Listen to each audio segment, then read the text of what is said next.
Hey y'all, it's Maddie. Welcome back to my channel. And today's video is one I wanted to do for a while, and I thought it would be kind of unique that if I pick 10 different categories for you to decide based on diabetes related things, you are going to control my life for a period of, well, 2 days, because my Dexcom G6 failed.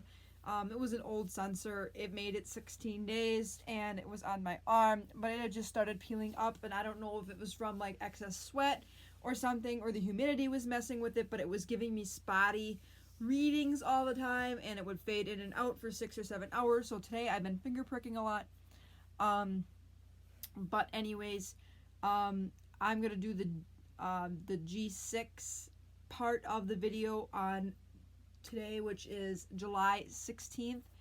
I will actually be doing the controlling my life for a day tomorrow or Saturday, depending on which works better for me, because both of those days I have pump site changes. Heaven forbid nothing fails early, but I'll probably do it tomorrow just to like keep everything in sequence. I have no clue when this video will go up, but I just wanted to give you a time reference. So anyways, the 2 questions of the 10 revolved around my Dexcom change, and I asked you guys if I should put my Dexcom on my left thigh or my right thigh, and actually it was even between both Instagram and Beyond Type 1.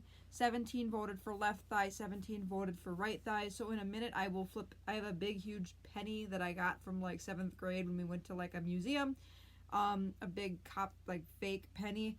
I will flip that, and heads will be left, tails will be right. And then I also asked, should I throw a clear over patch on right away? Yes or no. 26 of you between Instagram and Beyond Type 1, 26 of you voted yes and 9 voted no, so I will be putting an over patch on right away. I'll probably do it after the warm-up, because if something were to happen in my sensor during a warm-up, I don't want to like waste a tape, but I will put a tape on the day I put my sensor on. Do I normally do this? It depends. Sometimes I do, sometimes I don't, but clear over patch probably isn't a bad idea right now because we're super duper humid here and super hot, and I think that if I put a patch on right away, it might help keep it stuck on me longer. So anyways, I'm going to grab the coin quick. We're going to flip to see where I'm going to put my Dexcom G6, either on my left thigh or my right thigh. Now, I've had pretty bad luck with putting it on the side. I don't get accurate readings, or the sensor doesn't last the full 10 days, and I end up having to call Dexcom for a replacement for either inaccurate readings or the sensor not lasting. So I tell you guys that I get my best readings in a musclier area. So actually, I've seen a lot of people put their Dexcoms like in the more muscly region of their thigh, and that's where I'm going to slap mine on tonight. And we will determine right now if it will be the left thigh or the right thigh. This huge coin, here's heads, here's tails. So I'm just going to flip it up, and wherever it lands, I go tails. So which means I will be putting my Dexcom G6 on my right thigh. So we will get started with that change. This is kind of nice too. I like this video because I can kind of show you like changing a Dexcom. I think this is the only area of the body I've shown you how I put it on. So we're going to get started. So I've had my sensor, I think I ended my sensor at like 5:30 at night, and it's now almost 10 o'clock. So I've had this sensor off for a while, so I don't have to worry about it like glitching on me and saying like, hey, you know, like you're trying to restart. No, I'm not. This is a brand new sensor. So anyways, I'm going to go ahead and clean the transmitter off. I cleaned it off when I originally took it off, but I just threw it in my diabetes bag, and I don't think that's very sanitary if I just clipped it in. So we're going to take an alcohol swab and clean the transmitter off again. Then I'm going to clean the area on my thigh. I'm going to go right in the middle. I'll tip this down and put it at a better angle so you guys can see it without it being too odd of an angle. Right now you guys are propped up on my laptop and a blood pressure taking kit with a cuff, and I have a cuff and the blood pressure gauge and a stethoscope in this like plastic container because we're practicing taking blood pressures for dental hygiene school. So that is that. I will quick switch to camera angle and we'll get started into the actual putting on the G6. Okay, so now you're just gonna hear my voice and see my hands moving, but I think this is an okay angle where you can just see the whole length of my thigh. I'm gonna try to like tip my leg this way so that it's not so tense. I did find a trick with the Omnipods. When I put them on, I've always just sat on a chair and had my leg, you know, like this, with like this being the knee, this being the thigh, and your leg normally sitting. Well, I found that that's why I was getting such pain from putting in my Omnipod thigh sites. So when I do my pod change, I'll either do it on the floor or I'll put it on like the kitchen chair up and have my leg extended across, and it seems to relax the muscles and, you know, the tissues in my thigh so that they're all set to go. So anyways, here's the new G6 sensor. I'm gonna open it up.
Into the warm-up period now. I thought I'd just throw on my patch right away. I don't foresee any problems with this. And anyways, I can always call Dexcom and get more of these, but these are what the clear over patches for Dexcom look like. They're nice because if you don't want something flashy or you just want something quick and easy or light on your body, they do hold up pretty well. So what I'm gonna do is there's this arrow side, so I'm going to peel this up. This arrow side, this sticky side goes right over the transmitter. So or the transmitter and the sensor. So it just sits like this. And they're perfectly cut, so you don't have to worry about cutting things or anything like that. So once you have it slapped on, there's actually a little slat that you kind of push up and you peel the top. And as I peel, I kind of like to push down as I go because sometimes I notice I'll get bubbles otherwise. And then you just peel that until it's stuck down. And there you go. It's the most perfect, you can even see it, it's like the most perfect clear patch. And it fits so perfectly around the G6. And let me tell you, this spot is like so freaking comfortable. Like, I think this is going to be like my new favorite Dexcom spot. I've seen this from type 1 Emily Joe. I saw her put her CGM here, and I'm thinking, that would be super cool, but I'd also want to try the inner arm. I know T1D Lindsay puts it on the inner arm, but I'm kind of freaked to do it, but I would love to try putting the G6 on the inner arm.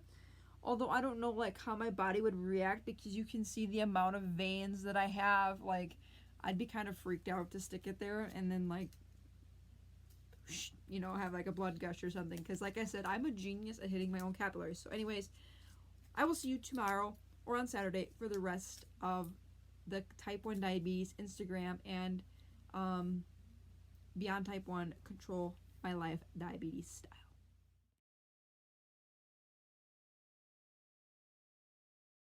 Good morning, everybody. Today is the Control My Life day. I just checked my blood sugar in the morning. This is when I do one of 2 manual pricks for the day.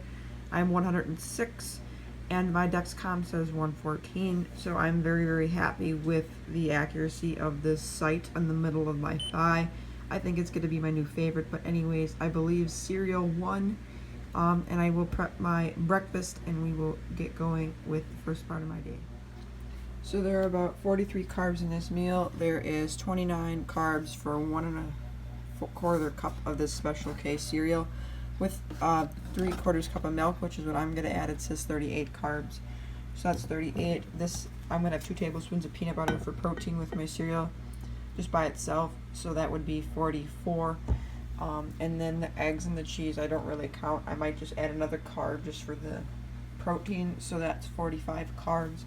So then I'm going to go in here. I'll enter my PIN. And I entered my blood sugar from my meter, and I'm going to punch in 45 not 48, 45 carbs. It's going to give me 5 units of insulin. I'm currently running a 1/9 right now, and it seems to be helping. So then I'm going to hit confirm, and then hit start, and it's going to communicate with the pod, and it's going to start delivering me insulin right here.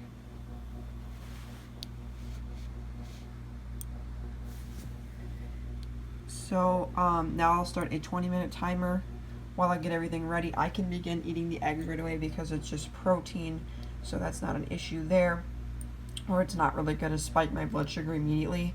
And then another thing I will do, because cereal is like rice, spikes blood sugar, I'm going to put a temp basal increase of 80% for an hour when I begin eating the cereal in 20 minutes. To kind of see if that'll help hinder the spike. And always remember, you can experiment with things. This is the first time I've had cereal since being on a pump, and I'm just trying to avoid the spike to 170 or 180. So that's what I'm trying to do with that. So we will see what happens, and there's nothing wrong with experimenting. And temp basals really aren't that dangerous to experiment with because it's little bits of insulin trickling in at a slow rate. So it's not like you're dumping like 5 units at once again. I'm just only dumping a 5-unit bolus here. So it's kind of neat how it just kind of updates itself, and I have 26 units left in my pod, and I have 12 hours, a little over 12 hours before I have to change it, so I should be all good there. So anyways, I'll get my breakfast made and get back to you guys. While I am waiting for my pre-bolus to get done, I have everything in front of me here, but I will tell you, it was 17 votes for cold cereal and 15 votes for my normal breakfast.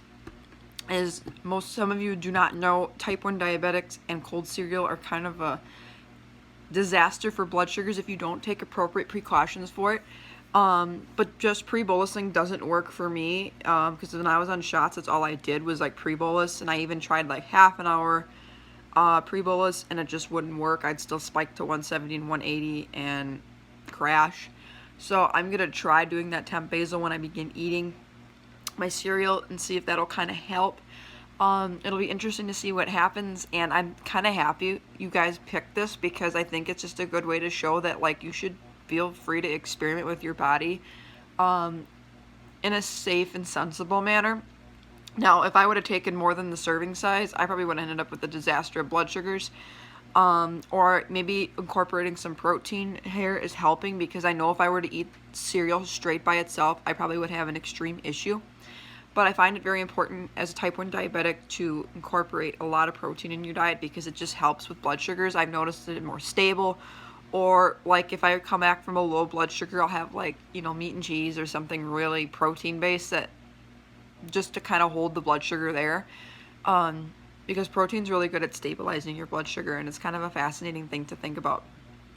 But anyways, what do I usually eat for breakfast? So I'll tell you right now, I eat a very similar breakfast every day because I know it's predictable and I know what it'll do to my blood sugars, and I've learned to master this meal over time. And for me, I eat 2 slices of peanut butter toast on wheat bread with a glass of milk and some form of like a berry, like a cherry, a blueberry, a raspberry, a blackberry. Occasionally I might have something different like cereal or whatever. But if I'm more bound to have something different, it's more bound to be like egg and sausage based, like eggs and bacon, or like protein bars or something I know that's not going to be super spiking for my blood sugars. So that's kind of what I eat. And that's something I haven't really talked about with you guys yet, is that how I get so much predictability is eating a very similar breakfast every day. Because once you figure out how to bolus for it, it's pretty predictable. Now, I started noticing my predictability started getting erratic recently. Like, I know the same peanut butter toast fruit meal that would work with the same bolus, I recognized that it was skyrocketing me to 170 and 180. And I would sit there. And I didn't want that for myself. So I cranked up my insulin to like a 1/8, and I was dropping lower. And so I settled on 1/9, and it seems to be working fine. This is kind of how you experiment with your body, and you just watch things to see what kind of happens with your body's reaction to different foods. And like I said, I think that's the easiest way to get stability in the morning, especially like if you're like me and have the most insulin resistance in the morning, because you're least active and you're fighting off dawn phenomenon hormones, you're fighting off maybe hormonal things from being in your period, or maybe just sleep hormones in general that your body is just trying to fight off. So that makes your body somewhat insulin resistant. So if you can pick a breakfast that you know how to bolus for and it works for you, stick with it and keeps your blood sugars normal, go for it. Like I said, I believe in blood sugars between 70 to 140 consistently over a long period of time is not damaging to your body. So we're going to see what happens with this. I'm kind of curious, and I don't know. I think this will be really, really interesting to see what happens. And yeah, so anyways, I will get back to you guys after I eat my breakfast. So we have another tie again. 17 of you said to wear the World Diabetes Day shirt. 17 of you said to wear the Useless Pancreas shirt. So we're going to get the big coin out again and flip it. Tails, which means this shirt. Heads is this shirt. Tails is this shirt because of how they are. So today I will be wearing proud owner of a Useless Pancreas. So I will see you guys later when I either exercise, or probably exercise because that'll probably be next before, in between lunch and dinner. I plan on eating a lighter lunch because I believe heavy carb dinner with dessert won. So I've already got an idea what I'm going to eat for dinner. For lunch, I'm probably just going to have like a salad and some crackers and cheese or something that's not really high glycemic.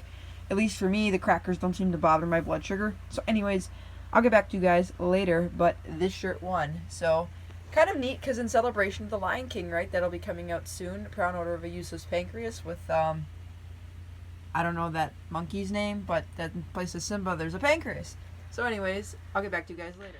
I also wanted to tell you guys that right now with my temp basil and what I put in for carbs, I'm at 105 and stable right now. I kind of went up a little bit, now I came down, and now I'm starting to really like flatline. So I'm just waiting for the carbs to kick in, and even if that's the case, like the insulin got a little bit of a lead, and now I'm starting to level off because the carbs are starting to kick in a little bit now. So we're going to see where this takes me. I have about 35 more minutes left of this active basil. So I will see what happens, and I'll show you guys my 24-hour graph when I'm done. But I think I just may have learned to master cereal, and it's been over a half an hour since I started eating cereal. And if I was going to expect a blood sugar rise, a rapid one, I would have expected it pretty close to be by now. So anyways, get back to you guys later. I am back. It is about 2:30 in the afternoon. I will show you what happened at breakfast, but I think I figured out how to master cereal pretty closely.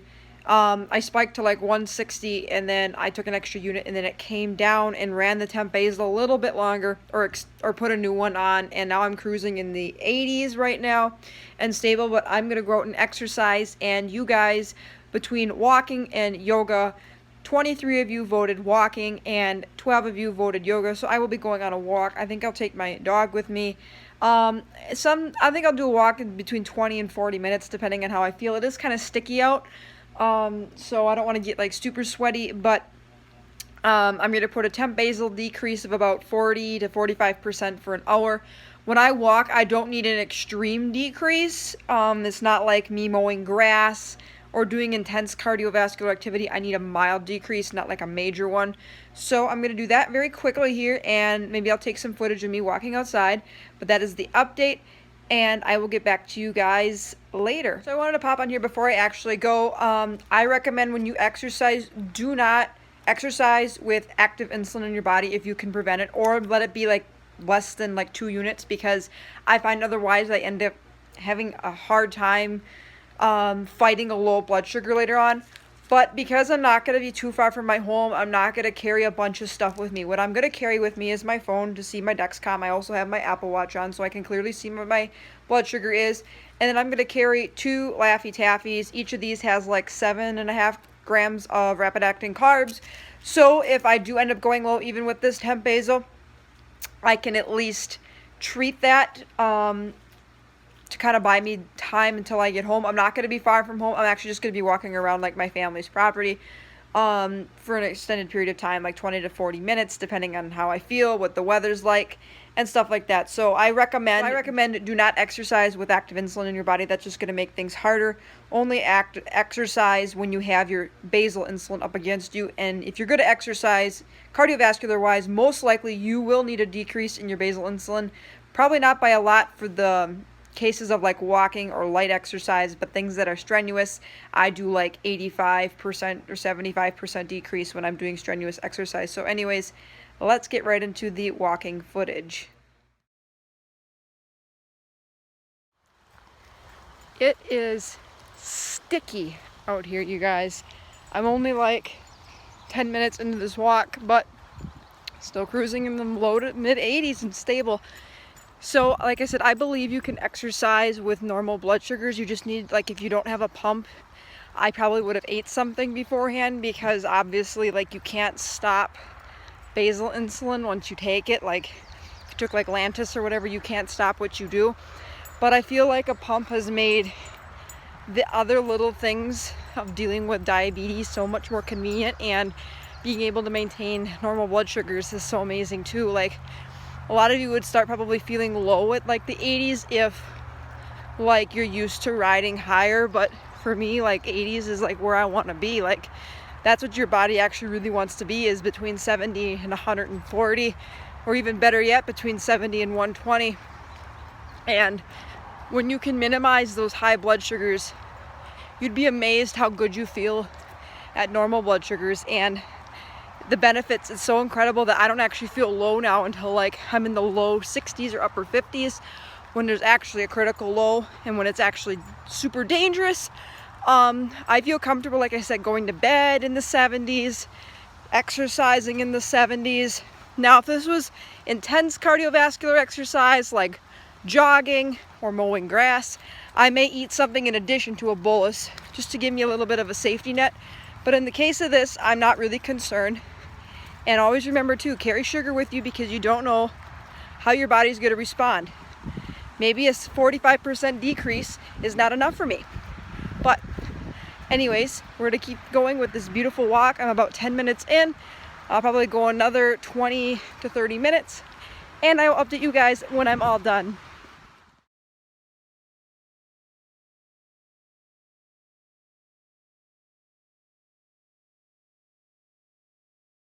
I just made it back from my walk, so that was a good walk. 25 minutes. I picked up intensity as I went, and I was getting really sweaty and humid, and my dog was starting to pant really bad, so I kind of quit at 25 minutes. Got a good walk in. Blood sugar's 94 and stable, and just an FYI, exercise can impact your blood sugar quite a few hours after you're finished with it. So I'm gonna let my temp basal run for another 20-ish minutes just to kind of level things off, so that I'm not going to go like low after this activity or anything, because it gives my chance for my body and my heart rate to calm down. And another tip I have for you guys is always set your temp basal longer than what you think you're going to exercise for. Like for me, when I do intense cardiovascular activity, I run mine for like 4 hours, because I know it's only going to take me 2 to 3 to do all like my grass cutting and stuff. So then I have an extra hour to kind of like balance out blood sugars and keep a safety net, so that I'm not gonna go low. So anyways, that's all done. I'm gonna get my dog some water and a little one of these, I'm not sure what they are, hang on, they're like Frosty Paws, like canine treat. They're like an ice cream for dog. I'm gonna kind of thaw one out for her, because she seems like she could use a treat. And I will get back to you guys when I eat dinner. For lunch, I'm gonna have something probably like 40 some carbs. Like I'm gonna plan on having like a lot of fresh fruit and vegetables and like crackers and meat and cheese, because I believe for dinner and later on, I think you all voted for a high carb dinner with dessert. So to prep myself for that, I'm gonna take it easy for the afternoon so that I can focus on dinner. So anyways, I will get back to you guys later on when I go to make my dinner in probably 4 to 5 hours. So my blood sugar just randomly started to head up for no apparent reason. It was like coasting in the 90s, and it just shot up to 160. I thought maybe it was my pump, so I just gave myself an injection of a couple units. And now that it's starting to slow down, I'll have to watch carefully. I may have to eat something to kind of balance that out. But when my blood sugar heads up that quick, I'll leave the pump on for a little bit, and then what I'll do is like give myself an injection expecting my blood sugar to go up a little more, and then just play a waiting game because you just don't know. And it probably isn't the pump, because if it was the pump, I think you would just keep heading up and up and up and up and up until you get to like 200-300, and then you're stuck with a really, really high blood sugar. Like, I'm starting to round off into the 160s now. Took a unit or 2 units. Did I take a unit and a half? I think I took a unit and a half or 2 units. I can't remember which. So, 1 unit drops me 70-ish, but because I'm PMSing, it takes a little bit more.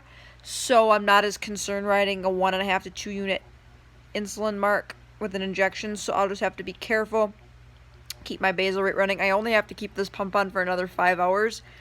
So I'm just going to kind of watch it. It did have some blood in the window, but it's been like that since I put it on, and the pump site isn't bad or anything, because if that was the case, like, I would have had high blood sugar readings on my Dexcom, or my overnights would be high and I would be waking up high. So I don't think it's really bothering the way insulin is flowing into my body. But who knows? I'm going to keep an eye on it. And anyways, I will get back to you guys later on when I'm ready to eat dinner. Lunch was good. I had a really light lunch, so it doesn't lead me to believe that the food I ate caused my high blood sugar, because I had like crackers, cheese, meat, a pickle, a few strawberries, and like part of a Nature Valley like protein bar. So when I bolused for the 40 carbs in the 4 units, and I was flat up till now, and I took that bolus quite some time ago because I only have like 1.5 units left of insulin on board from like that 4.2 I gave. So I don't foresee that as the reason why my blood sugar went up. But sometimes diabetes is going to throw some weird things at you. Who knows if I had a surge in hormones? Who knew if my body just responded differently or something? But I'm going to keep an eye on it. Anyways, I'll talk to you guys later. So I am back ready to eat my dinner, and y'all voted high carb, and I think it was 22 to 13 that voted high carb versus low carb. And high carb I define as anything over 30 grams of carbs in a meal. So the bulk of my meal will be 35 carbs, and I'm going to kind of be challenging myself in an aspect. Well, 33 carbs is just over that limit. The 33 carbs are coming from ravioli. I had this last night, but this ravioli will be without sauce, so that's going to deduct some of the carbs. And then y'all voted for me to bolus for dessert. So in my refrigerator, I have cake. And I will turn it around and show you here, This is a piece of marble cake from our American Legion Auxiliary 100th Centennial Celebration. We had a beautiful cake. And maybe I'll put a picture of it in here. It was absolutely gorgeous. And this is some of the leftover cake. And one piece is probably about 30 carbs, and I'll kind of show you, like, when you do desserts, like for me, like cakes and like pastries, like a decent or a serving size, I always start at like 30, and then if it had a ton of frosting on it, I might add an extra 5 carbs, 8 carbs. This particular piece is very minimal on the frosting, so I'm just going to hit it with 30 carbs. And I'm also going to have a salad in addition to my ravioli, and a salad only comes out to be about 2 or 3 grams of carbohydrate. So once I get everything added up, I will show you that, and I will begin pre-bolusing while the ravioli is cooking, and I'll make my salad. I will pre-bolus 20 minutes for this meal, and this should work out okay. I'm going to combine my dessert and my dinner all in one meal, but my meal itself was over 30 carbs. It's actually just like regular raviolis like you get from the freezer. Yeah, it's these. And I know, like, when I've done these in the past, first I weighed it out. It was like, I don't remember the grams, 105 grams. But I find out that's the equivalent of 8 of the pieces of ravioli, and that's enough for me. So I'm gonna add some extra cheese on it, and we're gonna go from there. I'm gonna get my dinner cooking, get my bolus going, and I'll get back to you later. So I have about 12 units left in my reservoir. I've actually gotten so good with my Omnipods that I can run them right down to 5 units before I have to change them. So I'm very, very good at not wasting insulin now. But anyways, I'll have enough with my basal and my bolus here. So I'm going to go ahead and hit bolus. I'm going to check my blood sugar on my Dexcom. Dexcom says 93 and stable. So we're going to enter that blood sugar. Add to calculator. Now if my blood sugar is headed up ultra quick, I may do a finger prick. But like I said, I don't see that a lot because I prevent a lot of that, or I don't want it to be that way. So I do a lot of preventative measures to keep that in there. And then carbohydrate wise, there's 30 carbs for this yummy cake, 33 carbs for the ravioli, so that's 63, and I'm going to count 2 for the salad, so that's 65. Oop. And hit check mark. It's going to give me 6.5 units of insulin. Confirm. And I'm going to start that delivery, and then I'm going to pre-bolus for about 20 minutes, and that should be good. Here's the cake. There's the 2-gram salad. Those are radishes, by the way. There's some tomato and cucumber and cheese hidden under there. And that is fresh lettuce from my grandma's garden, along with the tomatoes. Came from our cherry tomatoes. And I had a homemade pickle from her garden before, but these are store-bought like pickles or cucumbers on here. I have extra mozzarella cheese for these guys. I've got about 4 minutes yet for them to keep cooking, so they get soft. And my blood sugar was dropping a little lower, so I had a little bit of like the cake frosting just to kind of like keep it up. But I don't foresee any issues because I got back and took another walk too. Forgot to tell you that. So that makes a difference on blood sugars. But anyways, medium heat. I think it takes like 6 minutes, and I think I got like 2 more to go. But anyways, I don't have any like sauce like I used the rest of that last night. I use like the Prego low-calorie sauce that like is only like 10 carbs for a half a cup. So we're gonna opt for those have cheese in them, and we're gonna opt for more mozzarella cheese on the outside. So looks like a good dinner. Here's the cake. And here's my meal, 35 grams in total when you include the salad for the meal and an additional 30 carbs for the lovely cake. Oh, I'm excited for the cake. Anyways, I'll get back to you guys later on. And by the way, 31 of you said to bolus for dessert and 4 of you said to skip. And I'm one of those too. If I want dessert, I'm going to bolus for it. But you can kind of see even with a gram of carb meal that's heavier than 30, I do a little compensation. Most of this meal I know my body can handle. I know what to expect with this ravioli because I've had it in the past. My body responds okay to it, but because I ate the serving size and it's only 30 some carbs, it's not like a typical pasta you would get at a restaurant or a pasta that you would get like you wouldn't know the carbs. So when I have pasta, I usually eat it at home because you can count the serving size, or like ravioli, you can count the amount you're getting so that you're not like overdoing it, if that makes sense. So anyways, I've got a couple more minutes on the boiling, and I have like 5 minutes left in my pre-bolus, so I'm super excited, super hungry to eat. So anyways, I'm gonna eat my dinner, and I'm gonna get back to you guys after. Dinner is served. Here is my ravioli with lots of mozzarella cheese. Starting to let it melt. I didn't have to put it in the microwave because it came off a rolling boil. There's about 8 pieces here. Here's my salad with radishes, cucumbers, tomatoes, mozzarella cheese. That's about it. It's about what I have to put on a salad. That I could have ate right away, but remember I had to finish cooking the ravioli. But if there was something like quick or that I knew was already made from the night before, I would probably eat this to kind of satiate my hunger or satiate and pass the time for pre-bolusing, because this is not going to affect your blood sugar. Still count 2 carbs because of the dressing. And then here's the lovely cake. I mean, who doesn't love marble cake? I mean, who doesn't love carbs, and more carbs? Anyways, I'll get back to you guys after I finish dinner. I wanted to show you kind of my colorful, well, sort of colorful meal, or the spikers and the non-spikers. Anyways, I'll get back to you later. So I am back with the final portion of tonight. Dexcom read really off. Said my blood sugar was 116. My blood sugar was 116, and I'm actually 179, and now I'm 202. Straight going up. So this pump site definitely probably had problems, and I just kind of dealt with it. But it could be worse, right? So I'm going to change that out real quick, and I'm going to go through and share the results of the poll. So 17 of you voted left arm, and 16 of you voted right arm, so I will be putting the Omnipod on my left arm. 18 of you voted for my Dolphin pod, and 16 of you voted for Beyond Type 1, so I'll be putting my Dolphin pod on tonight. And then there was a tie for either a purple or green Lancet. You voted purple. 18 of you voted green. Tails, so that would be green, because that would be the second one, purple or green. So I will put purple in my Lancet. So I'm going to go through and change this pod. And I'm going to prick my finger again, and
so if you enjoyed this video, give it a big thumbs up. Feel free to hit that subscribe button down below. I post videos every single week about diabetes plus more. Stay tuned for more videos. I have great ones coming out for you guys in the future. So until next time, take care, God bless, be kind, spread positivity, and be thankful. Bye everyone.